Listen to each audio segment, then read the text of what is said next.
There are 4 main movements that we want to learn in personal training: the squat, the hinge, the push, and the pull.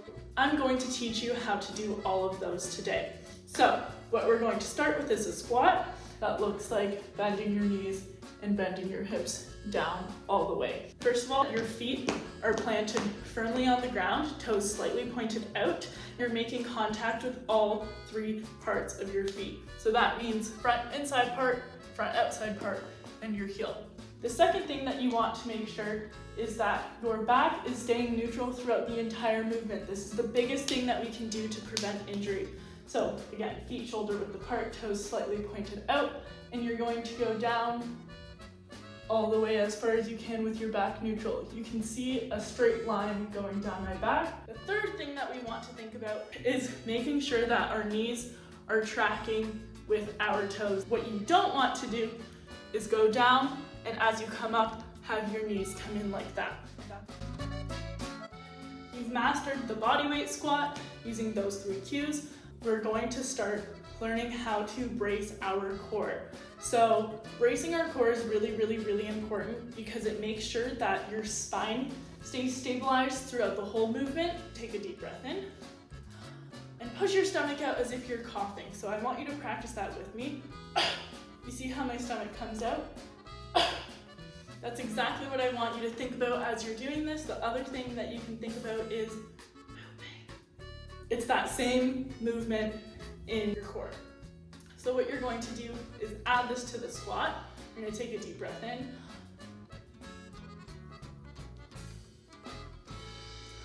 Or from the side, you can really see my stomach coming out here.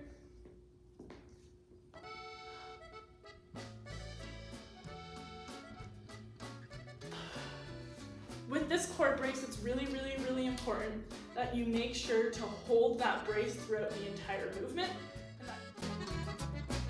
When you've mastered the bodyweight squat with the breathing and the bracing, we're going to add some weight. So what I'm going to show you here is a goblet squat, because what you're doing is you're holding this weight in front of you like a goblet. So your elbows are tucked in beside your sides. This is basically touching your chest, and you're going to do the exact same squat that we just talked about. So that deep breath in, brace your core, go down and come back out from the side. That looks like a deep breath in.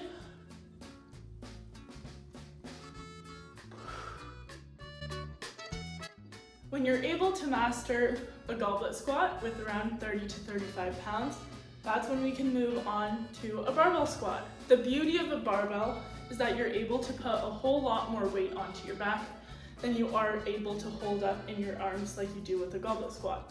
However, you really need to make sure that you're bracing your core, otherwise that could lead to injury. So I really want you to make sure that you are bracing your core before every single rep, exactly like I'm showing you in these videos. When I get under a barbell, the first thing I want to make sure is that I am on equal sides of the middle of the barbell. So there's lots of engravings on the barbell. Just make sure that your hands are on equal sides of those engravings. And then when you unrack it, you want to make sure that it's sitting right on top of your shoulders, like directly on top of your shoulders, not on your neck. If you are holding a barbell properly, it should not bother you.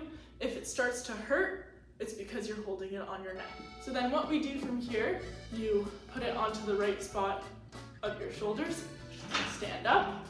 Normally you would take a step backwards. I'm taking a step forward because I'm on the wrong side of the rack to make the video. You take your deep breath in,